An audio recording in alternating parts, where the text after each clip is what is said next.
My name's Andrew Macleod. I am a lawyer and army officer by training, but haven't done either of those things for quite some time. I specialised in university in war crimes, crimes against humanity and genocide on one hand, and shipping and transportation law on the other.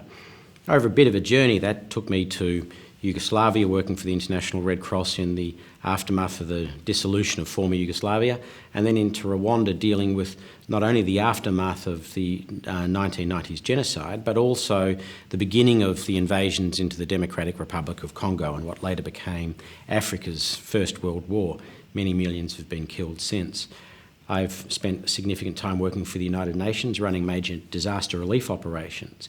And the more senior I became in the UN non-for-profit world, the more I started to focus on effectiveness and outcome and the lack thereof in the non-for-profit world, and coming across a number of largely resource companies and banks who are people we love to hate, and really looking at what the results of a lot of their interventions were and starting to realise that a well-motivated and ethical company can improve the outcome for communities in which they're operating, but also improve their profitability by doing the same.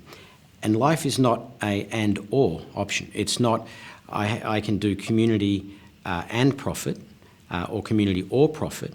You can actually design things to make sure you do the two of them. The best example I have seen is BHP's anti-malaria program in Mosul, Mozambique, where they've reduced adult malaria infection from 92% of the population to 5.6% of the population.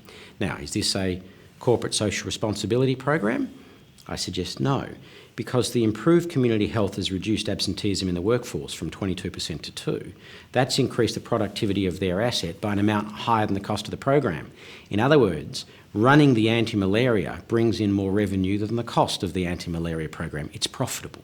A great challenge for the left wing to then accept profitability as a legitimate incentive in community improvements. So a lot of what I do now is work with companies to ask them, what is your BHP Billiton moment? How do we adjust your supply chain or your customer chain to improve not only your profitability and reduce your risk profile, but improve community outcomes at the same time? It's trying to take a public perceived contradiction, doing good or doing profit, and say, no, you can do both. By properly understanding the structure of your business, you can have a good social outcome and a good financial outcome.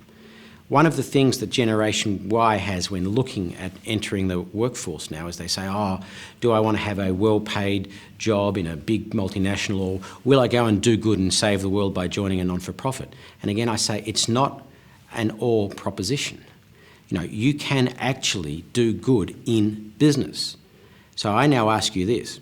If you're in a business which can do good work and is profitable and pays you a good wage, why should you be guilty about that?